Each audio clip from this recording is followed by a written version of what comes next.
కాంగ్రెస్ ప్రభుత్వం తీరుపై మాజీ మంత్రి నిరంజన్ రెడ్డి ఫైర్ అయ్యారు. మోసపూరిత హామీలతో అధికారంలోకి వచ్చిన రేవంత్ సర్కార్ రైతులకు తీవ్ర అన్యాయం చేస్తోందంటూ మండిపడ్డారు. కేసీఆర్ ప్రవేశపెట్టిన రైతు బంధు, రైతు భరోసా పథకాలను కాంగ్రెస్ ప్రభుత్వం పూర్తిగా ఎగ్గొట్టి రైతులను ఇబ్బందులకు గురి చేస్తోందన్నారు. రాష్ట్రం కోసం జరిగినటువంటి మలిదశ తెలంగాణ ఉద్యమానికి కేంద్ర బిందువు తెలంగాణ వ్యవసాయము, సాగునీళ్లు, రైతాంగ వెదలు, సంక్షోభంలోంచి వ్యవసాయాన్ని గట్టెక్కించి ఇది ఆత్మాభిమానంతోన గౌరవప్రదంగా చేపట్టి ముందుకు సాగవలసినటువంటి వృత్తి అని చెప్పి నిరూపించడానికి అది ఆచరణలో కేసీఆర్ సర్కార్ చేసి చూపించింది. ఈ రంగాన్ని బలోపేతం చేద్దామని చెప్పి ఎంతో మదనపడి తన మేధస్సును కరిగించి కేసీఆర్ సర్కారు చేసినటువంటి పని తెలంగాణ వ్యవసాయాన్ని గట్టెక్కియడం, ఒక మెట్టెక్కియడం. అందులో భాగంగానే రుణమాఫీని ప్రభుత్వం మొదటి విడతలో, రెండవ విడతలో అమలు చేసింది. ఆయన మొదటి విడతలో అమలు చేసినప్పుడు సుమారు 39 లక్షల మందికి, ఎందుకంటే మొదటిసారి లక్షలోపు రుణమే మనం మాఫీ చేసినాం, 39 లక్షల మంది రైతులకు రుణమాఫీ బెనిఫిట్ జరిగింది.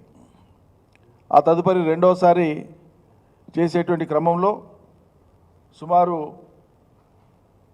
ఒక 6,000 కోట్లు మాత్రమే, 19,000 కోట్లకు మాత్రం 6,000 కోట్లు మాత్రమే మిగిలి ఉండే. 13,000 పైచిలకు కోట్లు ఎన్నికల కంటే ముందు పూర్తి చేసినాం మేము రెండో దఫా రుణమాఫీ. కాంగ్రెస్ పార్టీ అధికారం కోసం తహతహలాడుతూ రాష్ట్రంలో అభూత కల్పనలు కల్పిస్తూ ఆచరణ సాధ్యంగాని మాటలు చెప్తూ అనేక రకాలుగా ప్రజల్ని నమ్మబలికి తెలంగాణ రైతాంగాన్ని ఆ రోజు ఎన్నికల కోసం, ఓట్ల కోసం వాళ్ళు చెప్పినటువంటి హోల్సేల్ అబద్ధాలు కాంగ్రెస్ పార్టీ పిసిసి అధ్యక్షుడు కావచ్చు, వాళ్ళ మొత్తం పార్టీ యంత్రాంగం కావచ్చు, ఆఖరికి వాళ్ళ మేనిఫెస్టోలో పెట్టినటువంటి అంశం కావచ్చు, 2 లక్షల రుణమాఫీని డిసెంబర్ 9 నాడే మేము చేసి తీరుతామని చెప్పి ప్రగల్భాలు పలికిన విషయాన్ని గుర్తు చేస్తున్నా. మరి మీరు చెప్పిన లెక్క ప్రకారంగా ముందు 40,000 కోట్లు అన్నారు, తర్వాత 31,000 కోట్లకు అడ్వర్టైజ్మెంట్లు ఇచ్చిండ్రు, లక్షకే పూనుకొని అది కూడా సంఖ్యాపరంగా 11,20,000 మందికే. మొదటి విడత ఈ సర్కారు డిసెంబర్ అని చెప్పి మార్చికి తీసుకొని పోయి, మార్చ్ అని చెప్పి 15 ఆగస్టులో చేస్తామని చెప్పి జూలైలో మొదలుపెట్టి 11,20,000 మందికి చేసినటువంటిది 6,000 పైచిలకు కోట్లు మాత్రమే. 11 లక్షలు మొదటిసారి, రెండోసారి చేసింది ఎంత? 1,00,000 నుంచి 1,50,000 మధ్యలో చేసింది ఎంత? 5 లక్షల పైచిలకు. అంటే మొత్తం ఎన్ని లక్షల మంది అన్నట్లు? మరి ఈ రైతుల సంఖ్య అంతా ఎడిపోయింది? రైతులు మాయమైపోయినరా మీ లెక్కన, లేకుంటే సంఖ్యను మీరు మాయం చేస్తారా? ఇచ్చినామని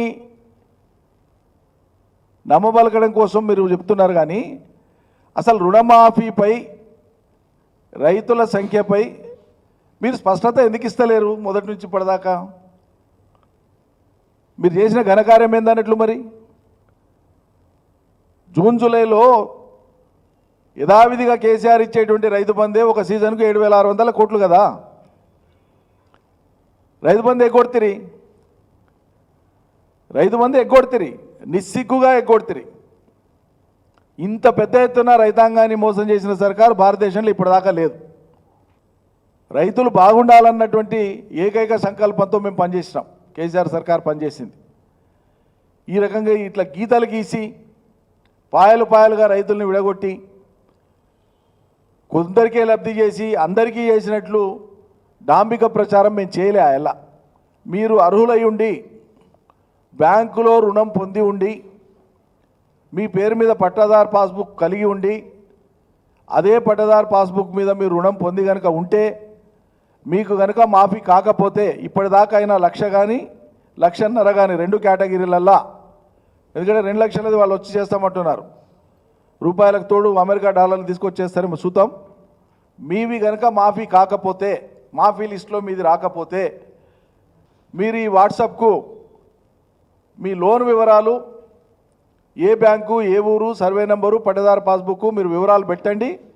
పెట్టడంతో పాటు మీ రిమార్క్స్ రాయండి. అక్కడ రాలేదా, ఎందుకు రాలేదు, వాళ్ళు ఏమన్నారు, ఈ వివరాలు తెలపండి.